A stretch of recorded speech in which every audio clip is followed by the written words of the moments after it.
If the Apache was overhead, something very bad was about to happen. The Apache wasn't born out of ambition or prestige. It was born out of a problem. During earlier conflicts, helicopters were vulnerable, too easy to damage, too exposed to ground fire, and too limited in what they could deliver. Commanders needed something different. A helicopter that wasn't just an aircraft, but a hunter. One that could slip low to the ground, strike with precision, and survive hits that would have torn other machines apart. The answer came in the form of a design that some engineers initially thought would be impossible to build. A heavily armoured night-fighting attack platform bristling with electronics decades ahead of their time. What set the Apache apart wasn't just its firepower, though that alone was enough to change the battlefield. The 30mm M230 chain gun could track targets automatically, turning with the gunner's helmet as if the helicopter itself were looking at its prey. Its Hellfire missiles could punch through tanks from miles away. But the real fear came from something far more intimidating. The Apache could see in the dark. Long before most aircraft had reliable night vision systems, the Apache flew missions in pitch-black conditions, finding targets that couldn't see it coming. To enemies fighting on the ground, this created a new kind of pressure. Darkness no longer offered safety. The helicopter's survivability became legendary. The Apache didn't avoid danger, it absorbed it. Its cockpit was built around a titanium armour tub, strong enough to protect the crew from heavy machine gun fire. Redundant hydraulic systems meant that if one set of controls failed, another could take over instantly. Even the rotor blades were designed to keep turning despite significant damage. Time and again, Apaches returned to base riddled with holes, tail sections torn, components nearly destroyed, but still flying. That resilience wasn't just engineering, it was psychological warfare. If a machine refuses to die, the enemy begins to wonder whether it can be stopped at all. But perhaps the most unsettling feature of the Apache was its ability to coordinate an entire battle space.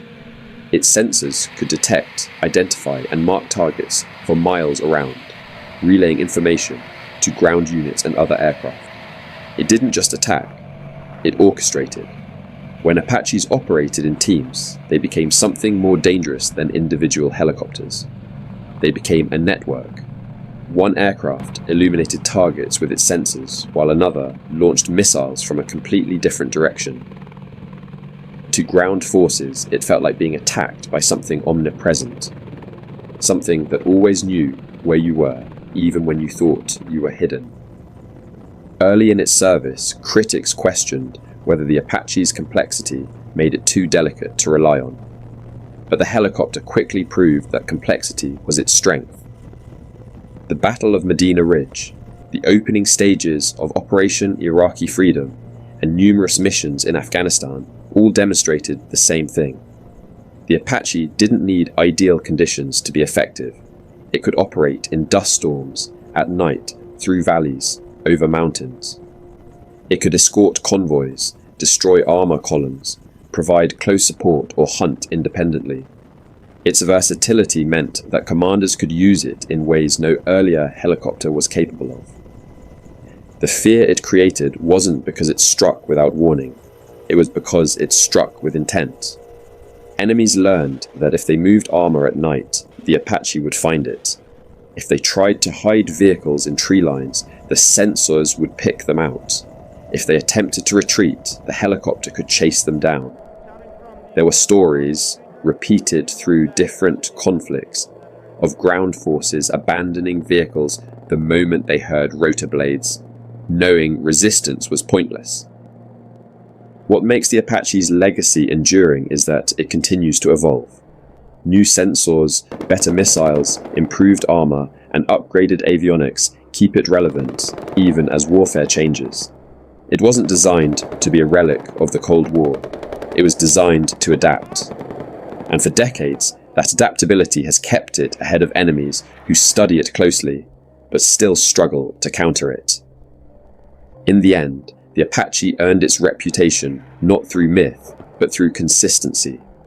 Mission after mission, conflict after conflict, it proved that a helicopter could be more than support. It could dominate. It could define the battlefield simply by being present. And long after its first flight, the same truth remains.